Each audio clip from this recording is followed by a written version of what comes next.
नहमदुहु व नुसल्ली अला रसूलिहिल करीम। अस्सलाम वालेकुम वरहमतुल्लाहि वबरकातुहू। आप देख रहे हैं नूर टीवी चैनल 2 और मैं हूं मोहम्मद आकिल। इस वीडियो को नूर टीवी चैनल 2 पर पेश करने की सआदत इसलिए हासिल कर रहा हूं ताकि अगर कोई कॉपी स्ट्राइक इस वीडियो की वजह से चैनल पर आए तो जो हमारा चैनल मैन है, जो हमारे बहुत सारे साथी जिससे जुड़े हुए हैं, वो उस पर कोई असरअंदाज ना हो सके। इस वीडियो में मैं आपको, चूँकि गुज़िश्ता दिनों अर्तुगरुल गाज़ी ड्रामे को लेकर मैंने एक तबसरा और तज्ज़िया अपनी जानिब से पेश किया था, उस पर बहुत सारे तासुरात लोगों ने भेजे हैं। कई लोगों ने तो इस कदर तंग नज़री का मुज़ाहरा किया है कि जनाब आप ने गुफ्तगू की है अर्तुगरुल गाज़ी ड्रामे पर, ऐसा लग रहा है कि आप इस्लाम पसंद हैं ही नहीं हैं। इस ड्रामे के ऊपर तबसरा करना, चूँकि इस ड्रामे को बहुत सारे मुफ्तियों ने पाकिस्तान के और हिंदुस्तान के उसकी खूबसूरती बयान की है, इसलिए क्योंकि उन्हें बिदअतों से और बदअक़ीदगियों से कोई एतराज़ नहीं होता। लेकिन हम अहले तौहीद हैं और हमारे लिए ये बेहद ज़रूरी है कि हम जो बात करें वो कुरान और हदीस के मीज़ान पर परख कर और इससे किसी की मीडिया की वॉर से घबरा कर आपको तज्ज़िया और तबसरा पेश ना करें, बल्कि अर्तुगरुल गाज़ी एक ऐसा गाज़ी जब वो जंग के लिए जिहाद पर निकलता है तो इब्न अरबी, जिसे सूफ़ी आज़म कहा जाता है, वो शख्स उसको एक तावीज़ देता है अपने गले में लटकाने के लिए, अपने जिस्म पर बांधने के लिए, और वो उसकी फतह का ज़ामिन करार पाया जाता है। और अल्लाह के रसूल सल्लल्लाहु अलैहि वसल्लम फरमाते हैं कि मन तअल्लक़ तमीमतन फ़क़द अशरक, जिसने अपने जिस्म पर तावीज़ लटकाया, मुस्नद अहमद की रिवायत, अल्लाह के रसूल सल्लल्लाहु अलैहि वसल्लम ने फरमाया कि उसने गोया के शिर्क किया। शिर्क का इर्तिकाब करने वाला गाज़ी हो, ये फ़ैसला आपको करना है। बहरहाल हम इसके, ये ड्रामा है और इस ड्रामे के जो सूफ़ी आज़म हैं इब्न अरबी, मुहिद्दीन इब्न अरबी, इसके बारे में इस ड्रामे में जो दिखाया गया है उसका रक्स, वो मैं आपकी खिदमत में पेश कर रहा हूँ। बराए करम इसको इसलिए मैं सही तौर पर आपको नहीं दिखा पा रहा हूँ क्योंकि हो सकता है कि उसकी वजह से मेरे चैनल पर स्ट्राइक आ जाए, लेकिन ये जो आप देख रहे हैं ये 35 एपिसोड से मैंने लिया है। आप 35 एपिसोड देखेंगे और तकरीबन 20 मिनट पर जाकर अगर देखेंगे तो आपको ये रक्स मिल जाएगा। ये इब्न अरबी आपको नज़र आ रहे हैं यहाँ पर ये रक्स करते हुए, और ये जो रक्स का तरीक़ा है, अल्लामा नासिरुद्दीन अलबानी रहमतुल्लाह अलैह से पूछा गया कि इन सूफियों के जो ये रक्स का तरीक़ा है इसके बारे में क्या हुक्म है, तो शेख अलबानी रहमतुल्लाह अलैह ने फरमाया कि ये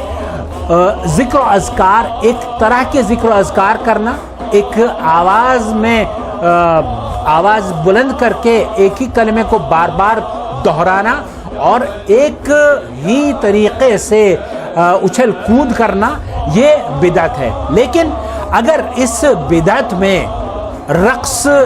की हरकतें पाई जाती हों और बाकायदा तौर पर मौसीकी और इसकी जो रक्स की जो शान और शौकत दिखाई जाती हो, जैसे कि आप देख रहे हैं यहाँ पर इब्न अरबी को घेर लिया गया है, जैसे कि बहुत जो उसके वो होते हैं चाहने वाले, वो घेर लेते हैं, तो इस तरीके से इब्न अरबी को घेर लिया गया है। शेख नासिरुद्दीन अलबानी रहमतुल्लाह अलैह ने फरमाया कि इस तरह की जो ज़िक्र अज़कार हैं वो जब उनके अंदर रक्स पाया जाता है और वो मौसीकी उसके अंदर दाखिल हो जाती है तो ये हराम हो जाते हैं, ये बिदअत से निकलकर हुर्मत का इन पर फतवा लगता है। तो ये इस तरह के रक्स को आप अगर इस्लाम का हिस्सा समझते हैं तो आप गलत समझते हैं, आपको अपनी इस्लाह करनी चाहिए। इस्लाह के तौर पर ये ला नुरीदु मिनकुम जज़ाअन वला शुकूरा, वल्लाही ये इसलिए पेश कर रहा हूँ ताकि जो इब्न अरबी, जिसे हम ये कहते हैं कि वो सही मुसलमान था और उसने अर्तुगरुल गाज़ी को रहनुमाई की, वो रहनुमाई नहीं की उसने, वो तो बहरहाल मुअर्रिखीन ने तो लिखा है کہ ان کا دونوں کا ملنا بھی ثابت نہیں ہے ان کی تواریخ کی وجہ سے، کیونکہ سلیمان شاہ کی وفات کے 2 سال کے بعد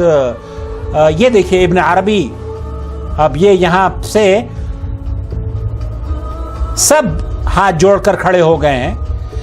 یہ وہ طریقہ کار ہے جس طریقہ کار کو علامہ ناصر الدین البانی رحمۃ اللہ علیہ نے صرف یہی نہیں کہا کہ یہ بدعت ہے، بلکہ آپ فرما رہے ہیں کہ یہ تو حرام ہے. آسمان نے خود کو آگ لگا لی. اب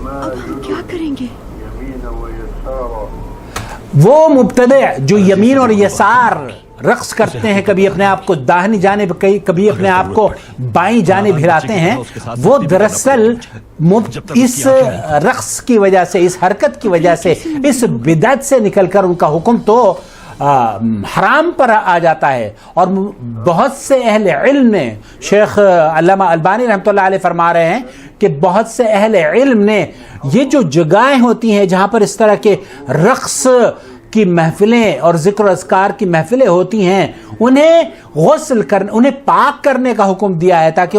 انہیں گندگی سے پاک کیا جائے. تو جو یہ کہا جا رہا ہے کہ ارطغرل غازی ایک دینی ڈرامہ ہے، ارطغرل غازی ایک ڈرامہ ہے. آپ اس کو کہہ سکتے ہیں کہ سکسیسفل ڈرامہ ہے، آپ اس کو کہہ سکتے ہیں کہ آپ کو انٹرٹینمنٹ دے رہا ہے، لیکن یہ کتنے حد تک اسلامی تعلیمات سے روشناس کرا رہا ہے. اس ضمن میں میں اپنے نور ٹی وی چینل پر انشاءاللہ تعالی کل ہی آپ کی خدمت میں فضیلت شیخ علامہ عبداللہ ناصر رحمانی حفظہ اللہ کی ویڈیو پیش کروں گا، ان کی آواز میں ان کا تبصرہ اس ڈرامے پر لے کر حاضر ہوں گا انشاءاللہ تعالیٰ. تو اگر ابھی تک آپ نے یہ چینل ہمارا سبسکرائب نہیں کیا ہے تو پلیز کر لیجئے، اور دوسرا چینل بھی اگر آپ سبسکرائب کر لیں گے تو آپ یقین کیجئے جو مواد دنیا میں قرآن و سنت کی بالادستی کے لیے ہم پیش کر رہے ہیں اور خرافات اور بدعتوں سے لوگوں کو بچانے کی کوشش کر رہے ہیں، وہ یقیناً آپ تک بلا ناغہ روزانہ ایک ویڈیو کے ذریعے آپ تک پہنچتا رہے گا. بہت شکریہ. والسلام علیکم ورحمۃ اللہ وبرکاتہ.